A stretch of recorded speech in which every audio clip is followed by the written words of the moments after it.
આદિવાસી વિસ્તારમાં ખ્રિસ્તી ધર્મ પર મોરારી બાપુના નિવેદનને લઈને આપના ધારાસભ્ય ચૈતર વસાવાએ આપી પ્રતિક્રિયા. ચૈતર વસાવાએ પ્રતિક્રિયામાં કહ્યું કે તાપીમાં મોરારી બાપુએ કથા દરમિયાન આક્ષેપ કર્યો હતો કે આદિવાસી વિસ્તારમાં શિક્ષકો દ્વારા ધર્માંતરણની પ્રવૃત્તિ કરવામાં આવે છે અને લોકોને ખ્રિસ્તી ધર્મ પાળવા દબાણ કરવામાં આવે છે.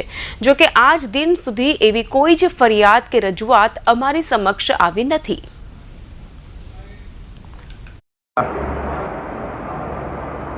રેવા દો તમે. આવી ગયો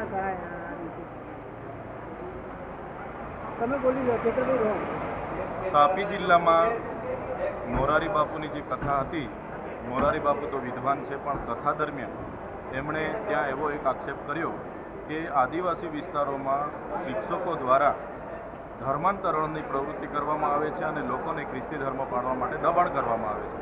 આજ દિન સુધી એવો કોઈ ફરિયાદ કે એવી કોઈ રજૂઆત અમારી સમક્ષ આવી નથી. જો મોરારી બાપુ પર એના પુરાવા હોય તો એમણે જાહેર કરવા જોઈએ અને એમને ખુલ્લા પાડવા જોઈએ.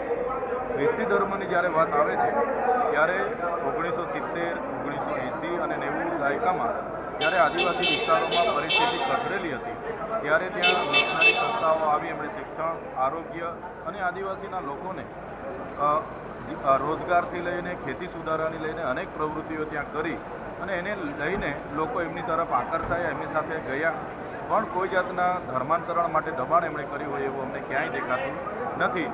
જો ભારતીય જનતા પાર્ટી ખ્રિસ્તી ધર્મમાં જે લોકો ગયા છે એમના લાભો દૂર થાય એવું માનતી હોય તો એમના પોતાના ધારાસભ્ય મોહનભાઈ કોકણી હોય, રીતેશભાઈ વસાવા હોય, એ પણ આજે ખ્રિસ્તી ધર્મ પાળે છે. તો એમણે ખ્રિસ્તી ધર્મ પાળનારાઓ પર ને લાભ નહીં મળે એવી વાતો કરે છે તો શરૂઆત એમણે ત્યાંથી કરવી જોઈએ.